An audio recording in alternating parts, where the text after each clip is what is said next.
Hey, welcome back to the Crazy Dre podcast show. Dramatic ending, offense penalties that ended the game for Detroit Lions. That's how we're going to start. I mean, St. Brown, God bless his soul, he did what he had to do. He pushed off the defender or the cornerback, and it was over 5 yards. And he called the football, and he tossed it back to Jared Goff. Jared Goff scored the touchdown, but it was a penalty for pushing off. And you know what? You can't blame the guy for pushing off because Jared Goff isn't playing the way that he should be. At this point of his career, he should have a lot more confidence in the whole shebang, but he doesn't. And that's something that's a concern for Detroit. He got sacked 3 times. Um, his presence in the pocket is very much the same. They bring pressure in the middle. The defensive end guys are going to come around, and the offense line is pretty weak at this point. They're tired.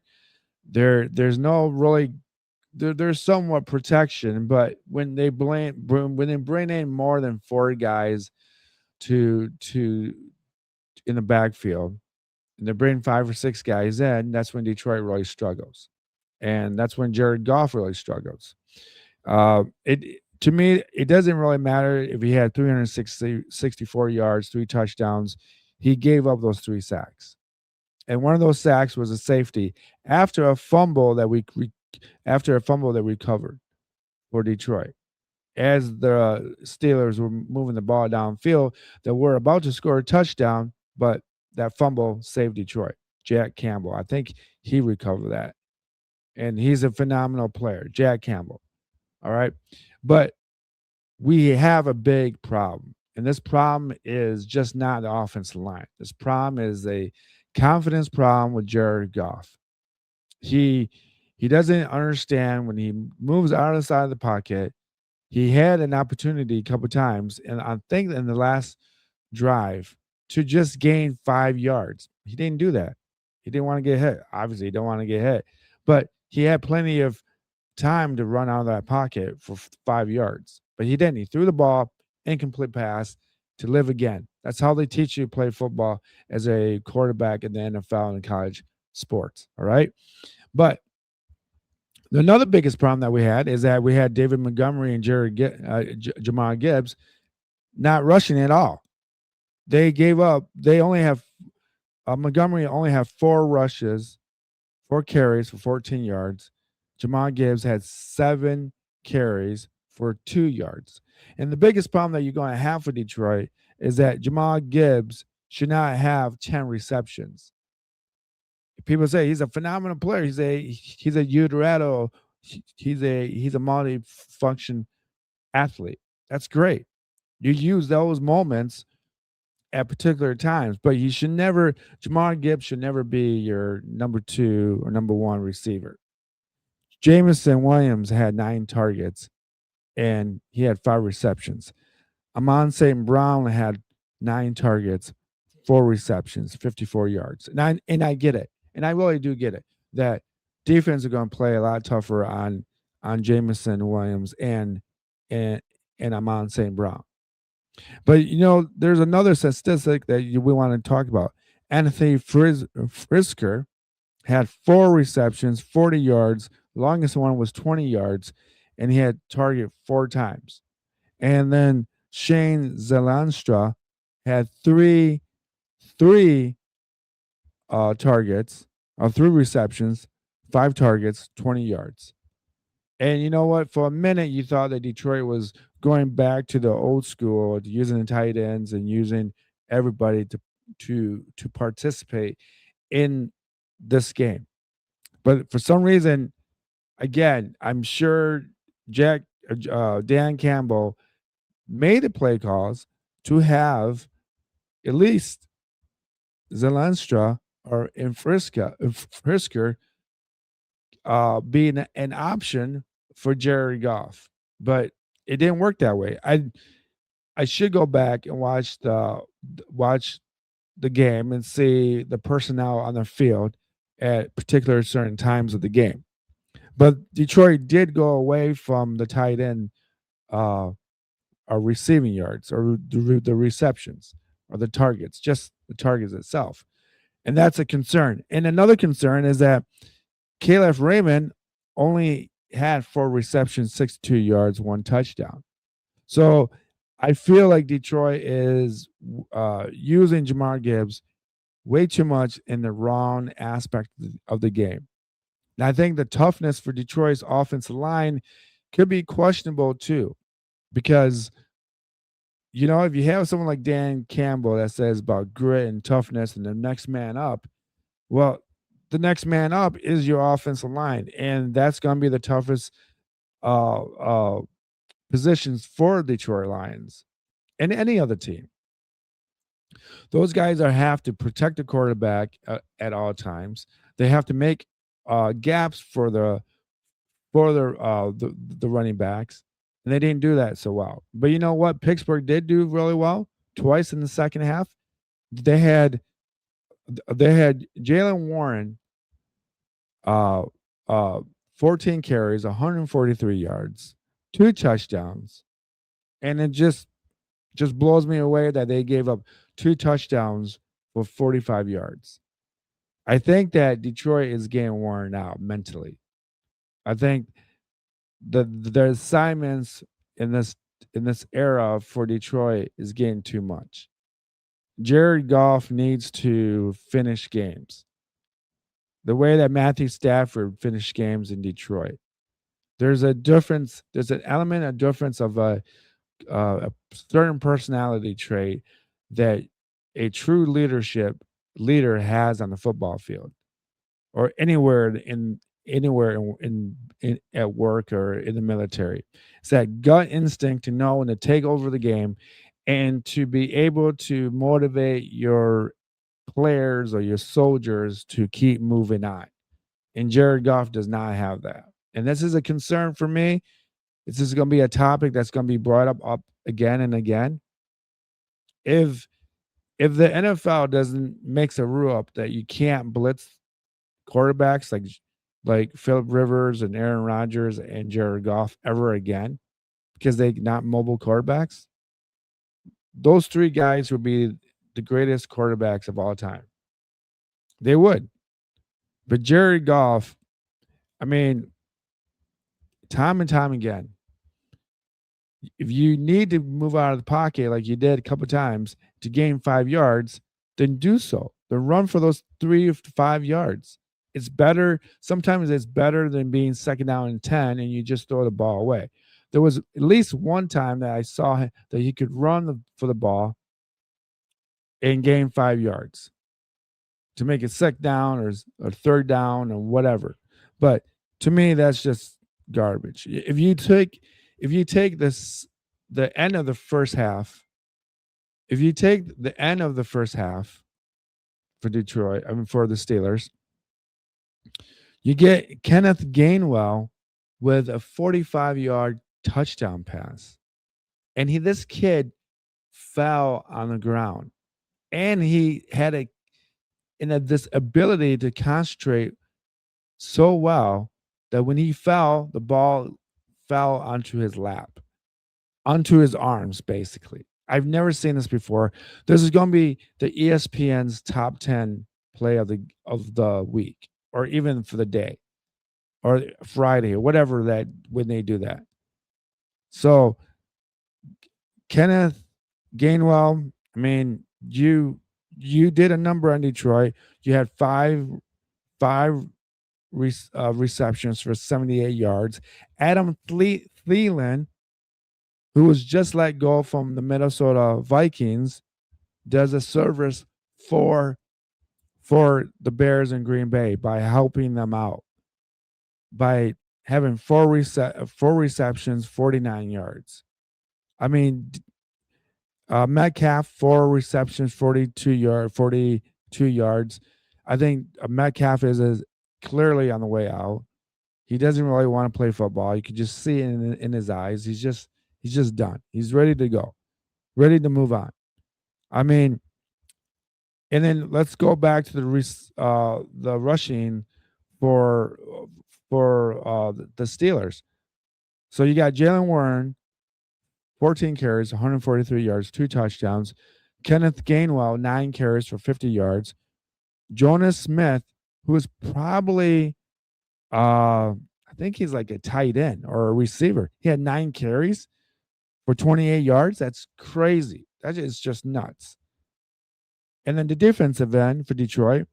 I mean, Detroit, Jack Campbell had 16 total tackles, 7 solo tackles. Uh, Aiden Hutchinson, 3 sacks, 3 solo tackles. And I want to know what happened to Muhammad, the guy from last week who had a couple big plays for Detroit. I don't know how. I just don't get how these guys get that hurt from week to week, and then next week he'll be back, and then let's say Aiden Hutchinson's like, "Oh, I'm hurt." He won't be hurt, but I mean, I just don't understand this. And I think that I just think that if you look at the NFL, the Buffalo Bills should be in the Super Bowl this year or next year, and they should be able to win it. They have the best quarterback, they have the best athlete, they have the smartest athlete on the football field. And I just think that even with James Cook as a running back for the Buffalo Bills, and I mean, everything is just good in Buffalo. If Buffalo doesn't win a Super Bowl within the next 2 years, I'm going to have to question the whole idea of me watching sports. I just said, well, because if you're feeding into the into the fire, you know full well that the Kansas City Chiefs are out of the playoffs for the first time in like 11 years or 5 or whatever years. I don't even know what it is. But everyone is so happy about the Kansas City Chiefs out. And I think it's kind of funny the week before when Kansas City was being eliminated in the to to be in the playoffs. Mahomes has an ACL torn. He just falls down. Oh, my ACL. He doesn't want to play the rest of the year when you know that your team's not going to make the playoffs. I just hope that that someday we can figure this out, that the truth behind it. The there's an investigation going on with the Rams and the Lions game where um uh Parkinson's was ruled a touchdown when he clearly his knee was down on the half-yard line or 1 yard line a week ago against Detroit, the Rams. And that guy, the referee, is being investigated for gambling. So when things start to add up, Detroit's supposed to be always the bad team. And when you have a team that's almost going to make the playoffs or make the playoffs and never get to the next level, you know something's kind of racketeering. I call the NFL racketeering.